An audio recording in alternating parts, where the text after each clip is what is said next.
Welcome to study 82 points. दोस्तों आज का करंट अफेयर्स 13 जनवरी 2021 का है दोस्तों, और ये सभी क्वेश्चन इंपॉर्टेंट है। तो शुरू करते हैं। क्वेश्चन नंबर फर्स्ट ये है, अमेरिकी राष्ट्रपति डोनाल्ड ट्रंप ने हाल ही में किस शहर में आपातकाल घोषित किया गया है? तो इसका करेक्ट आंसर होगा दोस्तों वाशिंगटन डीसी। अभी हाल ही में राष्ट्रपति डोनाल्ड ट्रंप ने यहाँ पर आपातकाल घोषित कर दिया गया है, तो करेक्ट आंसर होगा वाशिंगटन डीसी। इसके बारे में चर्चा करते हैं।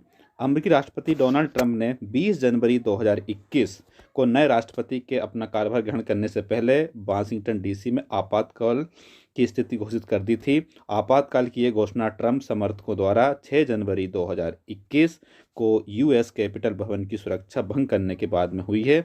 इस हिंसक प्रदर्शन में अमेरिका के 5 लोग मारे गए थे और बहुत लोग जख्मी हो गए थे। पुलिस ने प्रदर्शनकारियों को तितर-बितर करने के लिए आंसू गैस के गोले भी छोड़े थे। हिंसा फैलाने के आरोप में देश भर में 4000 से अधिक लोगों को गिरफ्तार किया गया था। तो कहाँ पर लगाया गया दोस्तों? वाशिंगटन डीसी में आपातकाल लगाया गया है।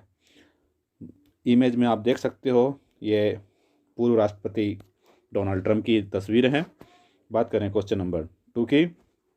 क्वेश्चन नंबर 2 है, भारत के किस राज्य में बर्ड फ्लू के कारण एहतियात के तौर पर पड़ोसी राज्यों में प्रवेश पर प्रतिबंध लगा दिया गया है? तो ये लगा दिया गया है दोस्तों गोवा में। तो करेक्ट आंसर होगा ऑप्शन सी, गोवा।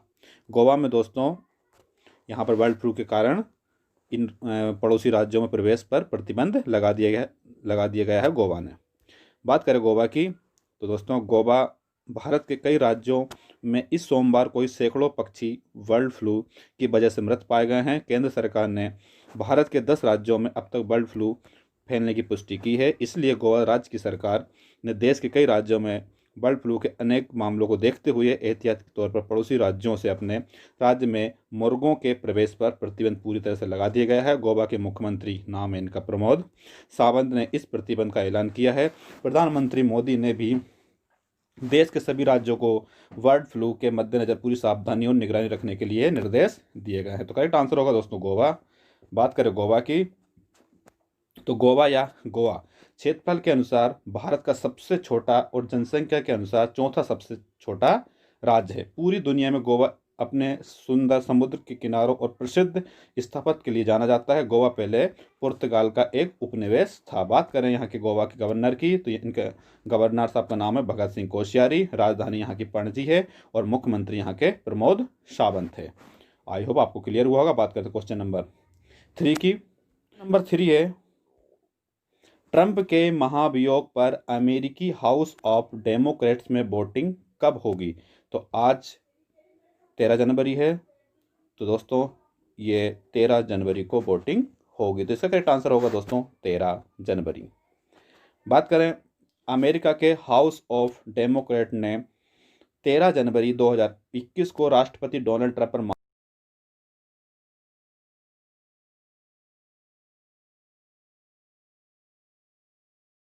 पर डोनाल्ड ट्रंप पर महाभियोग चलाने की प्रक्रिया शुरू की थी। यह सदन 12 जनवरी को यह प्रस्ताव पर मतदान करेगा, जिसमें उपराष्ट्रपति माइक पेंस से ट्रंप को सत्ता से हटाने के लिए 25वें संविधान का आह्वान किया जाएगा और फिर अमेरिकी राष्ट्रपति ट्रंप पर महाभियोग चलाने के लिए वोट दिया जाएगा। करेक्ट आंसर होगा दोस्तों 13 जनवरी। अगला क्वेश्चन है दोस्तों, अब तक कितने अमेरिकी राष्ट्रपति महाभियोग के माध्यम से अपने पद से हटाए गए हैं? तो इसका करेक्ट आंसर होगा दोस्तों कोई नहीं। अभी तक अमेरिका में कोई किसी भी राष्ट्रपति पर महाभियोग लगाकर पद से हटाया नहीं गया है। तो इसका करेक्ट आंसर होगा दोस्तों कोई नहीं। इसके बारे में बात करते हैं। अब तक अमेरिका में 3 राष्ट्रपतियों पर महाभियोग का सामना करना पड़ा है, जिनके नाम है एंड्रू जॉनसन, दूसरे नंबर पर बिल क्लिंटन और तीसरे नंबर पर हाल ही में डोनाल्ड ट्रंप। हालांकि अब तक किसी भी अमेरिकी राष्ट्रपति में महाभियोग के माध्यम से पद से हटाया नहीं गया है। अमेरिका में राष्ट्रपति को पद से हटाने के लिए 100 सदस्यीय सीनेट में 2/3 बहुमत की आवश्यकता होती है, लेकिन अमेरिका के 243 साल के इतिहास में किसी भी राष्ट्रपति को महाभियोग द्वारा पद से नहीं हटाया गया है। और ट्रंप के मामले में कम से कम 20 रिपब्लिक को अमेरिकी राष्ट्रपति के खिलाफ मतदान में डेमोक्रेट के साथ शामिल होना होगा। हालांकि किसी भी रिपब्लिक सदस्य ने ऐसा संकेत नहीं दिया है। करेक्ट आंसर होगा दोस्तों इनमें से कोई भी नहीं। 3 बार लगाया गया है, इनके नाम आपको याद रखना, एंड्रू जॉनसन, बिल क्लिंटन और डोनाल्ड ट्रंप। बात करें अगले क्वेश्चन की। अगला क्वेश्चन है दोस्तों, गोवा में आयोजित होने वाले 51वें भारतीय और अंतर्राष्ट्रीय फिल्म महोत्सव में किस देश को कंट्री इन फोकस के तौर पर चुना गया है? और ये चुना गया है दोस्तों अपना पड़ोसी देश बांग्लादेश। बांग्लादेश को अभी हाल ही में 51वें भारतीय अंतर्राष्ट्रीय फिल्म महोत्सव में कंट्री एंड फोकस के तौर पर चुना गया है। बात करें बांग्लादेश की, तो बांग्लादेश दोस्तों भारतीय अंतर्राष्ट्रीय फिल्म महोत्सव, जिसको हम बोलते हैं IFFI, एशिया के सबसे महत्वपूर्ण फिल्म समारोह में से एक है। और इसकी शुरुआत कब की गई थी? इसकी शुरुआत हुई थी 1952 से। और बात करें 51वें भारतीय अंतर्राष्ट्रीय फिल्म महोत्सव में इस बार के कंट्री इन फोकस खंड बांग्लादेश को चुना गया है। कंट्री इन फोकस संबंधित देश की सिनेमाई उत्कृष्टता और योगदान को मान्यता देता है। 51वें भारतीय अंतर्राष्ट्रीय फिल्म महोत्सव ने इस बार कंट्री इन फोकस खंड बांग्लादेश को चुना है।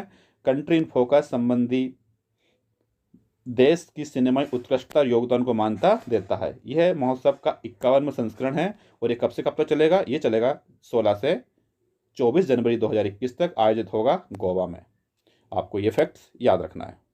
बात करते हैं बांग्लादेश के कुछ इंपॉर्टेंट फैक्ट्स की।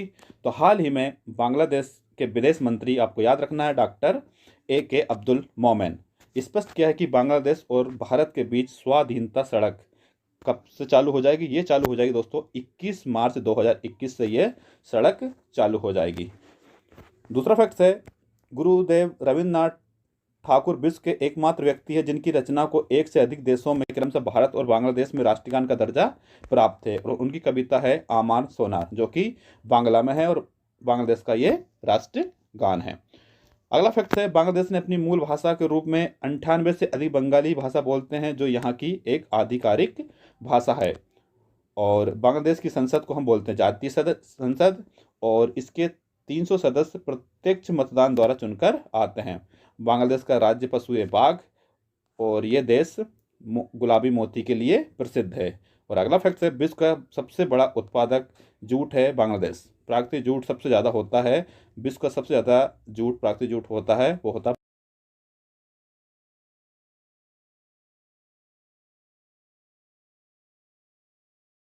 पाया जाता था। ये पाया जाता दोस्तों अरुणाचल प्रदेश में।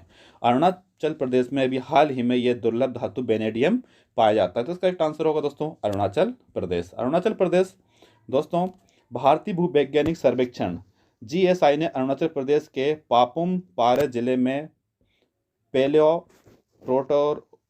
प्रोटेरोजोइक कार्बनलेस फाइटाइट चट्टानों में वेनेडियम का संभावित भंडार पाया गया है। अरुणाचल प्रदेश वेनेडियम के लिए भारत की प्रमुख उत्पादकता और निर्माता बन सकता है। यह एक ऐसी उच्च मूल्य की धातु है जिसका उपयोग स्टील और टाइटेनियम को मजबूत करने में किया जाता है। वेनेडियम के सबसे बड़े भंडार कहाँ पे है? चाइना में है, इसके बाद दक्षिण अफ्रीका में, इसके बाद में रूस में।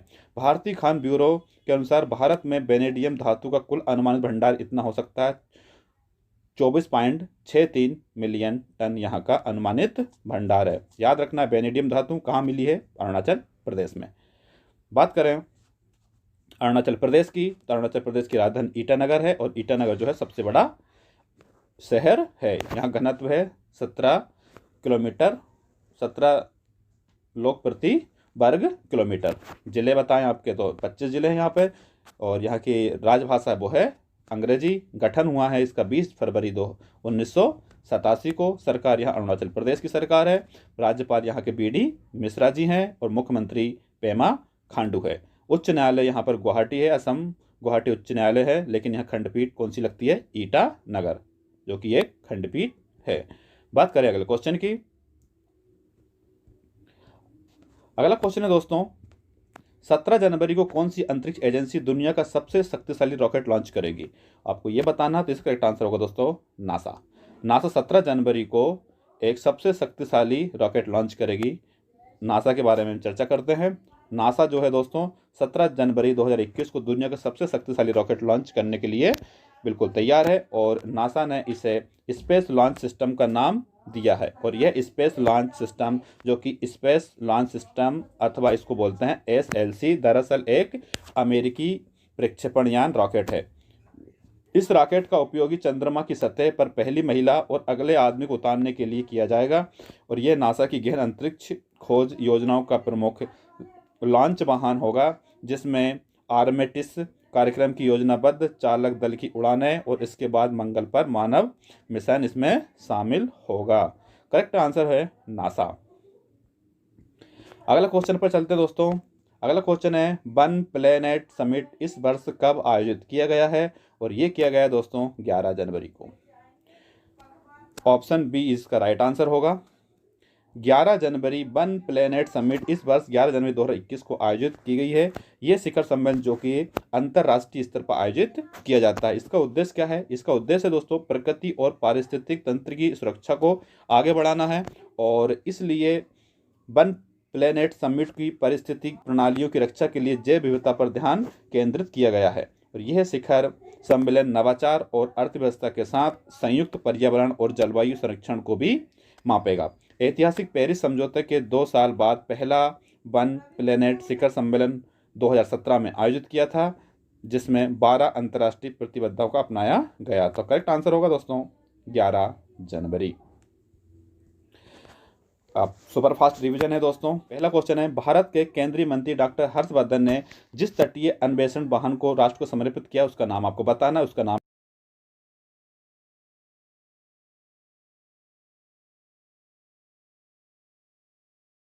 43 मीटर लंबी है।